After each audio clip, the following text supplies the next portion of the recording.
Hello SSC পরীক্ষার্থীরা, তোমরা সবাই কেমন আছো? আশা করি সবাই ভালো আছো। কালকে তোমাদের তথ্য ও যোগাযোগ প্রযুক্তি পরীক্ষা। আজকে যেহেতু পরীক্ষার আগের রাত, সো তোমাদের প্রিপারেশনটা হতে হবে একদম স্মার্ট এবং ক্যালকুলেটিভ। যেহেতু তোমরা একদিন মাঝখানে সময় পেয়েছো, তো আমি মনে করি তোমরা হয়তো এর মধ্যে মোটামুটি প্রিপারেশন নিয়ে নিয়েছো পরীক্ষার। তো আমি আজকে জাস্ট তোমাদেরকে ফাইনাল রিভিশন করাতে আসছি এবং 150টা বহু নির্বাচনী বা এমসিকিউ আমি তোমাদের জন্য সিলেক্ট করেছি। এই 150টা এমসিকিউ যদি তুমি পরীক্ষার আগের রাতে দেখে যেতে পারো, তাহলে আমি আশা করি তোমাদের 20 থেকে 22টা এমসিকিউ তোমাদের কমন পড়বে।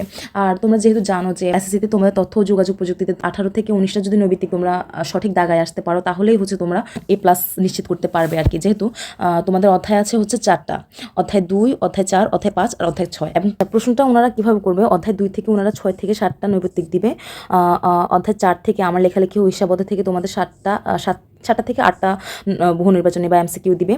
মাল্টিমিডিয়া ও গ্রাফিক্স মানে অধ্যায় 5 থেকে তোমাদের 6 থেকে 7টা দিবে নৈবিত্তিক। আর হচ্ছে তোমার অধ্যায় 6 প্রোগ্রামিংয়ের মাধ্যমে সমস্যা সমাধান, এই অধ্যায় থেকে 5টা এমসিকিউ ওনারা পরীক্ষাতে দিবে। তো এখন তোমরা হচ্ছে যদি A+ পেতে চাও, তাহলে তোমরা যে কোনো 3টা অধ্যায় ভালোভাবে প্রিপারেশন নিয়ে তোমরা নৈবিত্তিক কমন পাবা। আর যদি যারা পাস করতে চাচ্ছে, শুধু কোনো মতো পাস করলে হচ্ছে প্রিপারেশন বেশি ভালো না, তারা হচ্ছে একটা বা 2টা চ্যাপ্টার যদি তোমরা ভালো করে প্রিপারেশন নিয়ে যেতে পারো, তাহলে তোমাদের আই গেস কমন আসবে। আর আমি আজকে এই 4টা অধ্যায় থেকে সবচেয়ে গুরুত্বপূর্ণ 150টা নৈবিত্তিক তোমাদেরকে দেখাই দিব। এবং এই কয়েকটা নৈবিত্তিক, এই 150টা নৈবিত্তিক তোমরা যদি আজকে কমপ্লিট করতে পারো, তাহলে আমি আশা করি তোমরা 20 থেকে 22টা নৈবিত্তিক পরীক্ষাতে কমন পাবা। সো প্রথমেই চলে যায় হচ্ছে অধ্যায় 2, কম্পিউটার রক্ষণাবেক্ষণ ও সাইবার নিরাপত্তা অধ্যায়। এই অধ্যায়ের হচ্ছে প্রথম নৈবিত্তিক সেটা হচ্ছে কম্পিউটারে আউট অফ মেমোরি মেসেজ দেখলে কোনটি অধিক ব্যবহার করতে হবে। এটা কি হতে পারে? এটা হবে র্যাম। এটা ঢাকা বোর্ড 25 আসছে, ইম্পর্টেন্ট।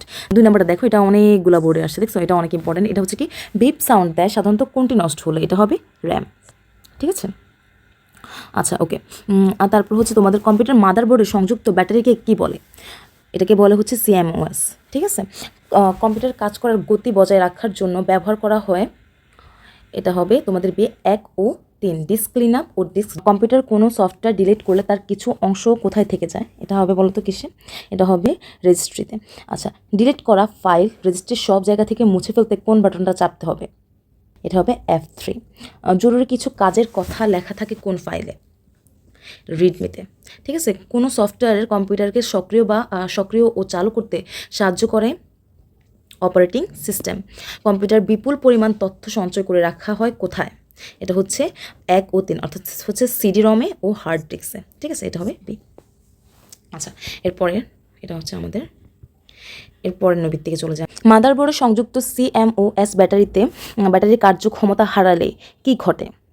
এটা হবে বায়োসের কোনো অপশন পরিবর্তন করলে তা সেভ হবে না। কী হবে? বায়োসের কোনো অপশন পরিবর্তন করলে তা সেভ হবে না। এখানে বলছে নিচের উদ্দীপকের আলোকে পরবর্তী 2টি প্রশ্ন উত্তর দাও। সেটা হচ্ছে কি, শাফকাত তার কম্পিউটারটি চালু করতে গিয়ে দেখলো যে সিস্টেম সঠিকভাবে চলছে, কিন্তু ডিসপ্লেতে কিছু দেখা যাচ্ছে না। তো কম্পিউটারে কিছু সমস্যা হতে পারে, এটা হচ্ছে র্যামে। ঠিক আছে, কোনটির ব্যাটারি নষ্ট হলে কম্পিউটারের তারিখ ঠিক থাকে না? এটা কিন্তু অনেকগুলো বোর্ডে আসছে, চট্টগ্রাম বোর্ড 24, ঢাকা বোর্ড 23, সকল বোর্ড 19 আসছে। ঠিক আছে, তো এটা কিন্তু অনেক ইম্পর্টেন্ট। এটা হবে তোমার CMOS। সাধারণত অপারেটিং সিস্টেম কোন ড্রাইভে থাকে? সিতে থাকে, তাই না? এটা হবে অপশন A। তারপর হচ্ছে কোনো সফটওয়্যার আনস্টল করতে প্রথমে কোথায় যেতে হবে? এটা হবে স্টার্ট বাটন থেকে কন্ট্রোল প্যানেলে যেতে হবে। ট্রাবল শুটিং হচ্ছে সমস্যার উৎস নিয়ে প্রক্রিয়া। হার্ড ডিস্ক নষ্ট হলে দেখা যায় হচ্ছে কি বুট ডিস্ক ফেলার। আচ্ছা, তারপর আমরা পরেরটাতে চলে যাই, 18 নম্বরটাতে দেখি। সেটা হচ্ছে কি ফাইমের কম্পিউটারের গতি দিন দিন কমে যাচ্ছে, এর জন্য ফাইমের বন্ধু তাকে একটি সফটওয়্যার ব্যবহার করে কম্পিউটারের গতি বাড়াবার পরামর্শ দিল। ফাইমের বন্ধু তাকে কোন সফটওয়্যার ব্যবহারের পরামর্শ দিয়েছে? সেটা হচ্ছে কি ডিস্ক ক্লিন আপ, তাই না? আচ্ছা, কম্পিউটার ঘন ঘন রিস্টার্ট হওয়ার কারণ হচ্ছে অপশন বি, কম্পিউটার অবভিয়াসলি কি ভাইরাস থাকলে। 5 নম্বর নৈবিত্তিকটা হচ্ছে কম্পিউটারের বায়োসের কোনো অপশন পরিবর্তন করলে তা সেভ হয় না, তার কারণটা হচ্ছে কি? এটা হবে CMOS ব্যাটারির কার্যক্ষমতা হারানো। র্যাম সমস্যাযুক্ত হলে কোন সমস্যাটি দেখা যাবে? সেটা হচ্ছে তোমার মনিটরে কিছু দেখা যাবে না। তারপর কম্পিউটার বারবার হ্যাং করে, তার কারণটা হচ্ছে কি? কম্পিউটারের CPU এর উপর সংযুক্ত কুলিং ফ্যানটি না ঘুরলে, আর হচ্ছে পর্যাপ্ত ঠান্ডা না করলে। এটা হবে কি? Option B. আচ্ছা, কম্পিউটারের CPU ফ্যানটি কোথায় থাকে? কম্পিউটার CPU ফ্যানটি থাকে হচ্ছে কোথায়? মাদারবোর্ডে। কোনটি সফটওয়্যার ডিলিটের ধাপ কয়টি? একটি সফটওয়্যার ডিলিটের ধাপ কয়টি? এটা হবে 12টি। আর সফটওয়্যার আনইনস্টলেশন করার পর সাধারণত কী করতে হয়? সফটওয়্যার আনইনস্টলেশন করার পর কম্পিউটার রিস্টার্ট করতে হয়। ঠিক আছে, আচ্ছা হার্ড ডিস্কে পাওয়ার না থাকলে কোনটি ঘটবে? এটা হবে কি সি, বুট ডিস্ক ফেলার ও hard disk not found message দেখাবে। আচ্ছা, ডিলিট করার জন্য সফটওয়্যার নাম খোঁজার পর কিসে ক্লিক করতে হবে? এটা হবে ফাইন্ড নেক্সট। রান কমান্ড চালুর জন্য কিবোর্ডের কোন বাটন চাপতে হবে? এটা হবে কন্ট্রোল আর, না এটা হবে হচ্ছে তোমার উইন্ডোজ আর, ঠিক আছে। অ্যাপ্লিকেশন সফটওয়্যার ইনস্টলের প্রক্রিয়া কোনটির উপর নির্ভর করে? এটা হবে অপারেটিং সিস্টেম। কোনো সফটওয়্যার আনইনস্টল করতে প্রথমে কোথায় যেতে হবে? এখানে যেতে হবে হচ্ছে স্টার্ট বাটন থেকে কন্ট্রোল প্যানেলে যেতে হবে, তাই না? আচ্ছা, তারপর হচ্ছে কম্পিউটার সফটওয়্যার আনইনস্টল করার প্রক্রিয়াটি হচ্ছে কি বলো তো? কন্ট্রোল প্যানেল, তারপর হচ্ছে অ্যাড অর রিমুভ, তারপর যাবে হচ্ছে নির্দিষ্ট প্রোগ্রাম, তারপর হচ্ছে আনইনস্টল, ঠিক আছে। এরপরটা হচ্ছে তোমার কম্পিউটার ব্যবহারের সময় প্রতিবার কোন ফাইলটি তৈরি করতে হবে? সেটা হচ্ছে তোমার টেম্পোরারি ফাইল। তারপর হচ্ছে গুরুত্বপূর্ণ তথ্য কোন ফাইলে লেখা থাকে? এটা হবে তোমাদের রিডমি ফাইলে, ঠিক আছে। সফটওয়্যার আনইনস্টল করলে এর কিছু অংশ অপারেটিং সিস্টেমের কোথায় থেকে যায়? এটা হচ্ছে টেম্পোরারি ফাইলে। বুট ডিস্ক ফেলার ও হার্ড ডিস্ক ফেলার নট ফাউন্ড মেসেজ দেখায় তোমার এক হার্ড ডিস্কের সাথে ডেটা কেবল সংযুক্ত না থাকলে, আর হচ্ছে কি হার্ড ডিস্কের সাথে পাওয়ার কেবল সংযুক্ত না থাকলে, ঠিক আছে। তাহলে এটা হবে কত? 1 নাম্বারটা। সিএমওএস ব্যাটারি কম্পিউটার কোথায় থাকে? এটা থাকে হচ্ছে তোমার মাদারবোর্ডে, ঠিক আছে। সিস্টেম সঠিকভাবে চলছে কিন্তু ডিসপ্লে চালু না হওয়ার কারণ হচ্ছে তোমার র্যামের সমস্যা। কম্পিউটার মেটাল অংশ স্পর্শ করার ফলে শক করলে কি বুঝতে হবে? এটা হবে আর্থিং করা নেই। কোনো সফটওয়্যার ইনস্টল করতে হলে প্রথমে কোনটি প্রয়োজন? সেটা হচ্ছে আমাদের সফটওয়্যার সফট কপি প্রয়োজন, ঠিক আছে। এরপর হচ্ছে তোমাদের ব্রাইটনেস ও কন্ট্রাস্ট কখন দেখতে হবে ঠিক আছে কিনা? এটা দেখতে হবে যখন হচ্ছে তোমার মাউস ডিটেক্ট না করলে। ব্রাইটনেস ও কন্ট্রাস্ট কখন দেখতে হবে ঠিক আছে কিনা? এরপর এটা হবে মনিটর অন কিন্তু পর্দায় ছবি না দেখালে, ঠিক আছে। আচ্ছা, প্রথম দ্বিতীয় অধ্যায় থেকে আমাদের হচ্ছে এই 40 ভিত্তিক পড়লে আমাদের জন্য এনাফ। তারপর অধ্যায়টা হচ্ছে আমাদের অধ্যায় 4 আমার লেখালেখি ও হিসাব। প্রথমে আছে হচ্ছে ওয়ার্ড ডকুমেন্ট ছবি যোগ করার কমান্ড কোনটি? সেটা হবে B, insert picture dialog box. Okay, আচ্ছা 2 নম্বরটাতে আমাকে এখানে একটা ওয়ার্কশিট দিয়ে দিচ্ছে, আমাকে বলছে কি এই যে এই স্থানটাতে কি বসবে? তো এখানে আমাদের হবে কি D2 বসবে, এই যে ডি, আবার এখানে হচ্ছে কত 2 নাম্বার, তাই না? এখানে D2 বসবে। আচ্ছা, ঠিক আছে। তারপর হচ্ছে উক্ত সেলের সঠিক সূত্র কোনটা হবে? উক্ত সেলের সঠিক সূত্র হবে বি, প্রোডাক্ট A2C2, তাই না? এরপর হচ্ছে ডকুমেন্ট সেভ করার কিবোর্ড কমান্ড কোনটি? সেটা হবে আমাদের Ctrl+S। তারপর হচ্ছে এখানে আমাদেরকে এই জায়গাটাতে বলছে কি চিহ্নিত F2 সেলে কত বসবে? এখানে হবে 45.00। আচ্ছা, এরপরে দেখি। এরপর এক্স এর টোটাল নাম্বার বের করতে সূত্র ব্যবহার করতে হবে আমাদের কোনটা? বি, অর্থাৎ 1 আর 3। নিচের ওয়ার্কশটটি লক্ষ্য করো, এখানে আমাকে একটা ওয়ার্কশট দিয়ে দিচ্ছে, এখানে বলছে প্রাপ্ত বেতনের সঠিক ক্রম কোনটি? এটা হবে বি, ঠিক আছে। তারপর লেখালেখির জন্য কোন সফটওয়্যার ব্যবহৃত হয়? এটা হবে আমাদের ওয়ার্ড প্রসেসর। স্প্রেডশিটে তাহলে এটা হবে আমাদের তিনোটাই হবে, এটা হবে আমাদের তিনোটাই। আচ্ছা, পৃষ্ঠায় নম্বর দেওয়ার সঠিক পদ্ধতি হলো ইনসার্ট, হিডার, ফুটার, আর হচ্ছে কি পেজ নাম্বার। আমারটা হচ্ছে স্পেল চেকার কি? এটা হবে কি আমাদের সফটওয়্যার। আচ্ছা, ফন্ট বলতে কি বোঝায়? ফন্ট বলতে বোঝা হচ্ছে বিভিন্ন ধরনের অক্ষর। ওয়ার্ড প্রসেসর নিউ অপশনটি কোন বাটনে থাকে? এটা হবে হচ্ছে আমাদের অফিস বাটন। লেখালেখির সাজসজ্জার প্রথম বিষয় কোনটি? এটা হবে ফন্ট নির্ধারণ করা। এক্সেল প্রোগ্রামের ফাংশন হলো হচ্ছে এটা হবে 1 ও 3 সাম আর হচ্ছে কত প্রোডাক্ট। ওয়ার্ড প্রসেসর কমান্ড গুচ্ছকে বলা হয় হচ্ছে রিবন। আর পেস্ট করার কিবোর্ড কমান্ড কোনটি? এটা হবে আমাদের Ctrl+V। আচ্ছা, এরপর হচ্ছে ডকুমেন্ট কাট করার কিবোর্ড কমান্ড কোনটি? এটা হবে Ctrl+X। আচ্ছা, ওয়ার্ড প্রসেসরের ক্রমানুসারে তালিকা তৈরি করার সঠিক প্রক্রিয়া কোনটি? এটা হচ্ছে ডি হবে, হোম, প্যারাগ্রাফ, গ্রুপ, নাম্বার, তাই। তারপর মিস্টার চৌধুরী মূল বেতনের সাথে বাড়ি ভাড়া ও চিকিৎসা ভাতা পান এবং মূল বেতন থেকে কিছু টাকা কল্যাণ তহবিলে কর্তন করা হয়। আচ্ছা, এখানে আমাকে একটা দিয়ে দিচ্ছে, এখন আমাকে বলছে যে এটা কোনটা হবে? মিস্টার চৌধুরীর নিট বেতন নির্ণয়ের সঠিক সূত্র কোনটা হবে? এটা হবে বি, A3 + A3 ইন্টু কি B3% + C3 থেকে D3 বিয়োগ, তাই না? আচ্ছা, এটা হচ্ছে আমাদের স্প্রেডশিটে। তারপর 22 নাম্বারটা হচ্ছে স্প্রেডশিটে A3 ও B3 সেলে গুণ করার নিয়ম হচ্ছে কি? এটা হচ্ছে এই যে 1 আর 2, ঠিক আছে। আচ্ছা, এখানে হচ্ছে আমাদেরকে একটা দিয়ে দিচ্ছে, এখানে আমাকে হার্ড ডিস্ক সেল অ্যাড্রেস কোনটি? হার্ড ডিস্ক সেল অ্যাড্রেস হচ্ছে আমাদের কথা C8। হেডফোনের ভ্যাট হিসাব করার ফর্মুলা কোনটি? এটা হবে আমাদের ডি। কোনটি ফাংশন? 1 ও 3। ওয়ার্ডে কোন ধরনের ফন্ট ব্যবহার করা হয়? সবগুলো, বাংলা থেকে ইংরেজি থেকে আরবি থেকে, তাই না? আচ্ছা, বাংলা টাইপের জন্য কোন ফন্টটি বাছাই করতে হয়? এটা হবে কি আমাদের ডি। হেডার ও ফুটের গ্রুপ কোন ট্যাবের অন্তর্ভুক্ত? ইনসার্ট। আচ্ছা, ওয়ার্ডের টেবিল আইকনটি কোন মেনুর অন্তর্ভুক্ত? Insert. Chart, smart art, shapes ও ক্লিক আর্ট থাকে। ক্লিক আর্ট থাকে কিসে বলতো? এই যে ইলাস্ট্রেশন গ্রুপে। আচ্ছা, কোনটি ওয়ার্কশিটের 8ম কলাম ও 5ম সারির সেল অ্যাড্রেস? এটা হবে A3। আচ্ছা, আমাদের নাফিস মাইক্রোসফট ওয়ার্ডে একটি নতুন ফাইল ওপেন করে তাতে কিছু লেখালেখি করে এবং ফাইলটি সংরক্ষণ করে রাখলো। নাফিস প্রথম কাজটি করতে কোনটি সাহায্য নিয়েছিল? অন্য। পরের কাজটি করতে হলে তাকে পরের কাজটি করতে সে কি সেভে ক্লিক করতে হবে, সেভ অ্যাজে ক্লিক করতে হবে, তাই না? এটা হবে এ। আচ্ছা, স্প্রেডশিটে গুণ করার জন্য কোথায় সূত্র দিতে হয়? এটা হবে আমাদের ফলাফল সেলে। আচ্ছা, এখানে আমাদের একটা সূত্র দিয়ে দিচ্ছে, তাই না? বলছে যে এই সূত্রটি কোন ক্ষেত্রে ব্যবহার করা হয়? এটা অবশ্যই কি শতকরা সূত্রে ব্যবহার করা হয়। আচ্ছা, স্প্রেডশিটে বিশ্লেষণের বৈশিষ্ট্যসমূহ হচ্ছে আমাদের ডি 1 2 3 3টা থাকবে। ডকুমেন্টের লাইন ব্যবধান নির্ধারণ করতে রিবনের কোন ট্যাব ক্লিক করতে হয়? এটা হবে পেজে ক্লিক করতে হবে, তাই না? তারপর হচ্ছে আমাদের ওয়ার্ড প্রসেসরে লেখালেখি করার জন্য বিভিন্ন স্টাইলের অক্ষরকে কী বলা হয়? ফন্ট বলা হয়। স্প্রেডশিটে কোন কাজটি করা সহজ? অ্যাপ্লাইং ফর্মুলা, তাই না? স্প্রেডশিটে ভাগ করার জন্য কোনটি ব্যবহৃত হয়? এটা। আচ্ছা, সেভ বাটনের কাজ কি? সেভ বাটনের কাজ হচ্ছে সংরক্ষণ করে। স্পেল চেকার হলো বানান শুদ্ধ করা সফটওয়্যার। ডকুমেন্ট টেবিল স্থাপন করার সহজতর উপায় হিসেবে ব্যবহার করা হয় হচ্ছে ইনসার্ট টেবিল কমান্ড। ওয়ার্কশিটের বাম দিক থেকে ডান দিকে চলে আসা ঘরগুলোকে কি বলা হয়? সারি বলা হয়। মিন বা সাম ইত্যাদি হচ্ছে কি আমাদের কি ফাংশন। আচ্ছা, আমাদের অধ্যায় 4-এর নৈবিত্তিক মোটামুটি শেষ। এই 40টা নৈবিত্তিক করলে মূলত আমাদের অধ্যায় 4 থেকে এমসিকিউ কমন আসবে। আচ্ছা, তারপরের অধ্যায়টি হচ্ছে তোমাদের মাল্টিমিডিয়া ও গ্রাফিক্স। আচ্ছা, এই অধ্যায় থেকে তোমাদের 6 থেকে 7টা নৈবিত্তিক থাকবে। তো প্রথমে যে নৈবিত্তিকটা আমি দেখাই দিচ্ছি সেটা হচ্ছে কি কোনটি ইন্টারঅ্যাক্টিভ মাল্টিমিডিয়া? এটা হবে তোমাদের ভিডিও গেমস, তাই না? এটা হবে তোমাদের ভিডিও গেমস। প্রেজেন্টেশনের এক একটি অংশকে কি বলা হয়? এক একটা অংশকে স্লাইড বলা হয়। পাওয়ার পয়েন্ট প্রেজেন্টেশনের প্রথম স্লাইডটি প্রদর্শনের জন্য কিবোর্ডের কোন বোতামে চাপ দিতে হবে? এটা হচ্ছে তোমাদের বি, অর্থাৎ F5-এ চাপ দিতে হবে। ইন্টারঅ্যাক্টিভ মাল্টিমিডিয়া কোনটি? ইন্টারঅ্যাক্টিভ মাল্টিমিডিয়া হচ্ছে তোমাদের শিক্ষামূলক সফটওয়্যার। আচ্ছা, যেসব বিষয় নিয়ে অ্যানিমেশন তৈরি করা হয় তাকে কি বলা হয়? আচ্ছা, অডিও, ভিডিও, টেক্সট ও গ্রাফিক্স 3টাই থাকবে, তাই না? এই সব বিষয় নিয়ে কি অ্যানিমেশন তৈরি করা যায়। আচ্ছা, MS পাওয়ার পয়েন্ট 2007 প্রোগ্রাম ব্যবহার করে প্রেজেন্টেশনে নতুন স্লাইড যুক্ত করার কমান্ড হলো তোমাদের Ctrl+M। মাল্টিমিডিয়া হচ্ছে তোমাদের অ্যানিমেশন, চিত্র, ভিডিও, তাই না? 3টাই। আচ্ছা, ওকে, তারপরটা দেখি। তারপর একটি স্লাইড থেকে পরবর্তী স্লাইডে যাওয়ার সময় কী ব্যবহার করতে হবে? এটা হচ্ছে ইফেক্ট ব্যবহার করতে হবে, তাই না? ইফেক্ট ব্যবহার করতে হবে। আচ্ছা, পাওয়ার পয়েন্টের ফাইলকে কি বলা হয়? পাওয়ার পয়েন্টের ফাইলকে বলা হয় প্রেজেন্টেশন।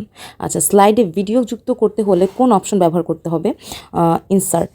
আচ্ছা, এখানে আমাকে বলছে আফরিন 10ম শ্রেণীর শিক্ষার্থী বিদ্যালয়ের বার্ষিক পরীক্ষার বিতরণী অনুষ্ঠানে প্রধান শিক্ষক মহোদয় তাকে বিদ্যালয়ের সাংস্কৃতিক অনুষ্ঠানের একটি প্রেজেন্টেশন তৈরি করতে বললেন। আফরিন তার স্লাইডে অনেকগুলো ছবি যুক্ত করে ভিন্ন ভিন্ন প্রক্রিয়ায় স্লাইড প্রদর্শন করলো। আফরিনের শেষ কাজটি করার সঠিক পদ্ধতি কোনটি হবে? মানে ও যদি প্রেজেন্টেশন তৈরি করতে চায় তাহলে তার কাজটি হবে কি করতে হবে? এই যে অ্যানিমেশন তৈরি করতে হবে, কাস্টম অ্যানিমেশন তৈরি করতে হবে, তারপরে অ্যাড ইফেক্ট। আচ্ছা, আফরিন তার কাজটি আকর্ষণীয় করার জন্য কি করতে পারে? আকর্ষণীয় করার জন্য ছবিগুলোকে সিলেক্ট করতে পারে এবং কি অ্যাপ্লাই টু অল অপশন ব্যবহার করতে পারে। ব্লাইন্ডস, ফ্লাইং, ডায়মন্ড ইত্যাদি পছন্দ মতো ইফেক্ট ব্যবহার করতে পারবে, তাই না? তো এটা ঠিক আছে। তারপর হচ্ছে অ্যাডজাস্টমেন্ট কমান্ড কোন মেনুতে থাকে?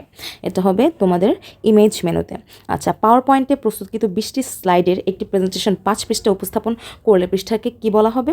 পৃষ্ঠাকে বলা হবে হচ্ছে হ্যান্ড আউটস। ওকে, বিজ্ঞান বিষয়ের শিক্ষক শিহাব সাহেব স্কুলের ল্যাপটপ ব্যবহার করে একটি সফটওয়্যারের মাধ্যমে বিভিন্ন ধরনের টেক্সট, ইমেজ ও ইফেক্ট ব্যবহার করে চমৎকার একটি ক্লাস উপস্থাপন করলেন। শিক্ষার্থীদের সামনে উপস্থাপিত ক্লাসের জন্য শিহাব সাহেবের কোন সফটওয়্যারটি ব্যবহার সুবিধাজনক? এটা হবে মাইক্রোসফট পাওয়ার পয়েন্ট। শিহাব সাহেব যে সফটওয়্যারটি ব্যবহার করেছেন তাতে তাতে হচ্ছে অ্যানিমেশন ব্যবহার করে উপস্থাপনাকে আকর্ষণীয় করা যাবে, আর হচ্ছে শব্দ ভিডিও ব্যবহার করে শ্রেণী কার্যক্রম দেখানো যাবে, তাই না? আচ্ছা, মাল্টিমিডিয়ার প্রয়োগ হচ্ছে কি আমাদের বর্ণ বা টেক্সট এর প্রকাশকে আকর্ষণীয় করে তুলেছে, আর হচ্ছে কি মুদ্রণ ও প্রকাশনার কাজকে সহজ করেছে, তার মানে হবে 1 আর 2। আচ্ছা, রাকিব হচ্ছে একটি কোম্পানির প্রধান কর্মকর্তা। আগামীকাল বিদেশ থেকে একদল পরিদর্শক তার কোম্পানি প্রদর্শনে আসবেন। তিনি তার ল্যাপটপে বসে ঠিক করছেন অতিথিদের তার কোম্পানি সম্পর্কে কী কী দেখাবেন। এই কাজে তিনি একটি সফটওয়্যারের সাহায্য নিলেন। বিদেশি অতিথিদের সামনে উপস্থাপনের জন্য রাকিব সাহেবের জন্য কোন সফটওয়্যারটি ব্যবহার সুবিধাজনক হবে? এটা হবে মাইক্রোসফট পাওয়ার পয়েন্ট, তাই না? আচ্ছা, রাকিব সাহেব যে সফটওয়্যার ব্যবহার করবেন তাতে অ্যানিমেশন ব্যবহার করে উপস্থাপনাকে আকর্ষণীয় করা যাবে, আর হচ্ছে কি শব্দ ও ভিডিও ব্যবহার করে কোম্পানির কার্যক্রম দেখানো যাবে। তাহলে এটা হবে কত? এই নাম্বারটা। আচ্ছা, তারপর যাই। পাওয়ার পয়েন্ট হচ্ছে একটি পাওয়ার পয়েন্ট হচ্ছে একটি কি প্রোগ্রাম, সফটওয়্যার ও কি অ্যাপ্লিকেশন, তিনটাই হবে, এটা হবে ডি। আচ্ছা, প্রেজেন্টেশন হলো একটি ডিজিটাল কন্টেন্ট। আচ্ছা, এক কথায় মাল্টিমিডিয়া মানে হচ্ছে কি বহুমাত্ম। ভিডিও কার্যত এক ধরনের কি, এটা হবে এক ধরনের চিত্র। স্লাইড শো কোন মেনুতে থাকে? স্লাইড শো থাকে হচ্ছে আমাদের ভিউতে, তাই না? স্লাইডের ব্যাকগ্রাউন্ড রং আরোপ করতে কোন বোতামে ক্লিক করতে হবে? এখানে ক্লিক করতে হবে হচ্ছে সলিড ফিল্ড রেডিও বোতামে। আচ্ছা, ব্যাকগ্রাউন্ড স্টাইল অপশনটি কোন মেনুতে থাকে? এটা হচ্ছে ডিজাইন। ট্রানজিশন মূলত ইফেক্ট। আচ্ছা, ওকে। স্লাইডে ছবি যুক্ত করার জন্য কয়টি ধাপ মেনে চলতে হবে? 3টি। আচ্ছা, স্লাইডে অডিও যুক্ত করার জন্য সঠিক পদ্ধতি হচ্ছে তোমার ইনসার্ট অডিও। আচ্ছা, ঠিক আছে।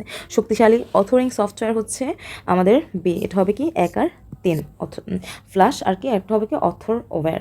আচ্ছা, বাংলাদেশ 71 হলো কি multimedia software. New slide command কোন মেনুর অন্তর্গত? এটা হবে হোম।